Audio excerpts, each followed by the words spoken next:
کہ اگر اللہ نے اپنا بیٹا کسی کو بنانا ہوتا تو اپنی مخلوق میں سے جسے چاہتا چن لیتا. وہاں تو اللہ تعالیٰ کہہ رہا ہے کہ اگر میں نے بیٹا بنانا ہوتا نا تو وہ رہنی میری مخلوق ہی تھی پھر بھی، کیونکہ خالق تو ایک ہے نا. ہاں خالق ایک ہے، الہ بھی ایک ہے. اگرچہ اس خالق اور الہ نے ہمیں بھی جنت میں ایسی کوالٹی دینی ہے جو صرف خدا کی کوالٹی ہے. کیا؟ ہمیشہ کی زندگی. اگرچہ ہماری ادھاری ہے لیکن بہرحال اس حوالے سے تو ہے نا. آپ ذرا امیجن کریں کہ آپ کو موت نہیں آنی اور اللہ کو بھی موت نہیں ہے. یہ تھوڑا انعام ہے اللہ کا. اسی کے لیے میں نے وہ ٹرم ڈیوائز کی تھی کہ ہم اس رب سے محبت کیوں نہ کریں کہ جو اکیلا تھا، چاہتا تو ہمیں نہ پیدا کرتا. اس نے ہمیں پیدا کیا اور صرف 60 70 80 سال کی زندگی، اس میں سے بھی سونے کا پورشن اور بچپن کا پورشن نکال دیں تو چند سالوں کی زندگی اسے دے کر ہمیشہ کی زندگی آپ حاصل کر لیں، اس حال میں کہ وہ اپنے ساتھ آپ کو شامل کر لے، کہ جنت میں آپ کا حکم چلے، جو آپ خواہش کریں وہ آپ کے سامنے آ جائے. اللہ اکبر. یا جنت میں وائی فائی ہوگا، سب کچھ ہوگا بھائی. کسی آدمی کے وہم و گمان میں بھی وہ چیزیں نہیں گزری جو اللہ اسے جنت میں دے گا. بھیا سب کی اپنی اپنی چھوٹی چھوٹی خدائیاں ہوں گی، اب اس سے زیادہ کیا چاہیے. بھیا سب کی اپنی اپنی چھوٹی چھوٹی خدائیاں ہوں گی، اب اس سے زیادہ کیا چاہیے. بھیا سب کی اپنی اپنی چھوٹی چھوٹی خدائیاں ہوں گی، اب اس سے زیادہ کیا چاہیے. اپنی خدائی ہوگی نا یہ ہو جائے یہ نہ ہو، اپنی خدائی ہوگی نا یہ ہو جائے یہ نہ ہو، اپنی خدائی ہوگی نا یہ ہو جائے یہ نہ ہو. لیکن خالق اور مخلوق کا فرق ہے. الہ نہیں آپ بنے، اس کے لیے میں نے منی گاڈ کا لفظ استعمال کیا تھا. الہ نہیں بنے کہ معبود تو نہیں ہے نا. وہ اگلے دن ایک بھائی آ کہہ رہے وہ قرآن میں لکھا ہوا ہے کہ جی اگر اللہ کے ساتھ کوئی اور الہ بھی ہوتا تو زمین و آسمان کا نظام درہم برہم ہو جاتا. منو پہ دس دے جے جنہیں سارے بابے تو ہی تے پیچھے چک مارے منو پہ تو ہی سکھا دینے، منو آیتاں پہ پیش کر دینے. وہ ہے الہ،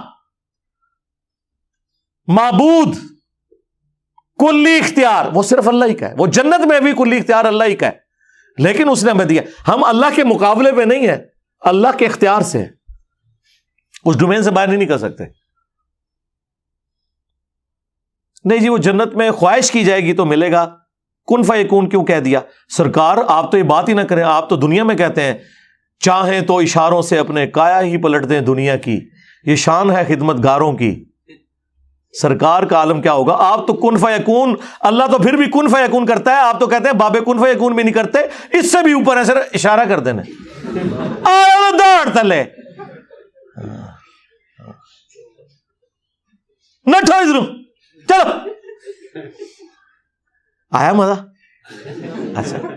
تو اور حضرت عیسیٰ ابن مریم کے بارے میں قرآن میں کیا ہے کہ میں مٹی کی مورت بناتا ہوں، اس میں پھونک مارتا ہوں اور وہ پرندہ ہو جاتی ہے اللہ کے اذن سے. یہ پھونک مارنا یہ کن فیکون ہے. لیکن دنیا میں حضرت عیسیٰ ابن مریم کو اللہ نے یہ معجزہ دیا، مردوں کو زندہ کر دیتا ہوں اللہ کے اذن سے. اس میں یہ لکھا ہوا ہے کہ میں اللہ سے دعائیں کرتا رہتا ہوں یا اللہ کوئی ایک مردہ زندہ کر دے. نہیں، ڈائریکٹ آ کہتے تھے زندہ ہو، کن فیکون. اگرچہ یہ لوگ تو عبد القادر جیلانی کو بھی یہی اسٹیٹس دیے ہوئے ہیں اور ہمیں سکھا رہے ہیں، جو سر تپا شرک میں ڈوبے ہوئے ہیں ہمیں توحید سکھا رہے ہیں. یہ تو عبد القادر جیلانی کے بارے میں یہاں تک کہتے ہیں کہ انہوں نے کم باذنی کہا تھا، میرے حکم سے کھڑا ہو جا. ہم تو کم باذن اللہ کے ساتھ بھی شیخ عبد القادر جیلانی کے حوالے سے اس واقعے کو جھوٹا سمجھتے ہیں. کم باذنی تو ویسے ہی چھوڑ دیں، وہ فراڈ ہے.